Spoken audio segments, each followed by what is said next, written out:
so here we're going to have to expand and then do simultaneous equations. Let's have a look.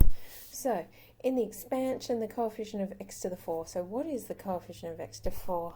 If we think about this, if we make the first term get bigger, a higher power increasing, then if you think about it, actually I'll show you how to think about it first, So if we were expanding that, remember we would have 6 choose 0, and then we would have, let's start with b to the power of 6 and make b go down. I don't know why I chose that way. However, and then we would have 6 choose 1, so that b is going down to 5, and now we've got ax. Oh, I do know why I chose that way.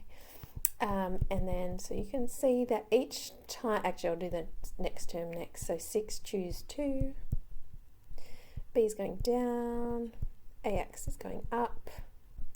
So it's going to go like that. So you can see then that if I was doing x to the power of 4, I'm looking at so this is x squared and it's got a 2 there. This is x to the 1, it's got a 1 there. So you can easily see 6 choose 4 would give us, and then, so now we're going to get that ax to the 4.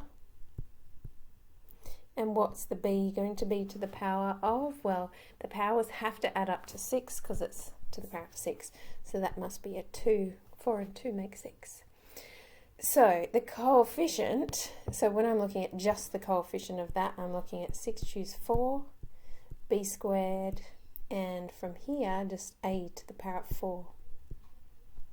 So that coefficient is 2160. That's not looking good, but anyway. Alright, now if I do 6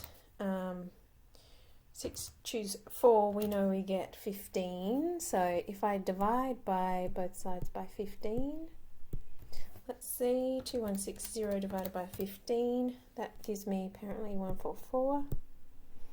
So that's going to be my first equation. So my second equation, we want the coefficient of x to the power of 5. So we know that's going to be 6 choose 5. The ax is now to the power of 5 to get x to the power of 5. Therefore, 5 plus 1 gives me 6, so I've just got b by itself. So here we've got 6 choose 5, which of course is 6 because it's the same as 6 choose 1. So this is going to be 6 b and a to the 5 if I just want the coefficient. So the coefficient for this one is negative 576.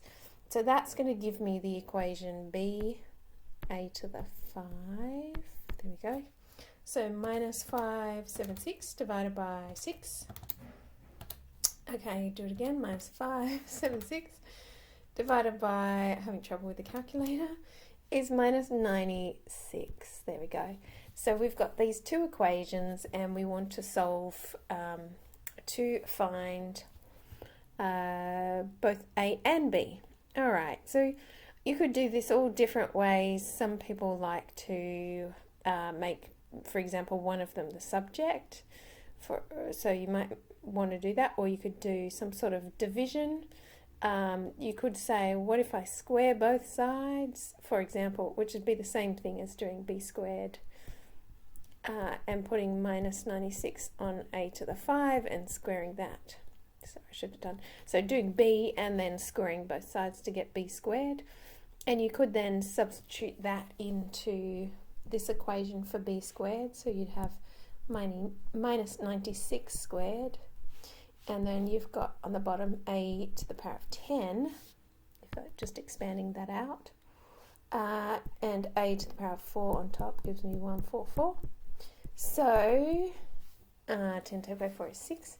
So actually minus 96 squared, if I divide by that 144 and I put that a to the 6 up here, that's the same as 96 squared. Where's my square button? Big numbers here, divided by 144. Whoops, can't seem to use my calculator correctly. Divided by 144, and I want the sixth root of that, because that is actually, it's nice, so I don't have room to write under here, so I just slip this in, 64. So I think 2 to the power of 6 is that right? Let's see. So if I put that to the power of 1/6, yep, I get 2. So that gives me, sorry again, I can't write under there for a second. So if I do it to the 6th power, so what I was doing was saying 6 to the power of 1 on 6, power of 6 to the power of 1 on 6 gives me 1. So I'm also doing 64 to the power of 1 on 6, which gives me 2. So my A is equal to 2. Now if we put that back in, perhaps back into here, excellent working not. So I've got B times 2 to the power of 5 equals minus 96. So if I take that minus 96 and divide by that 32, it looks like minus 3, doesn't it? Would work. So in there, yeah, so then I'd put, therefore A equals 2 and B equals minus 3. And if you're unsure, you could always put those back in and just check that you're getting the correct answer. For example, you could put those back in.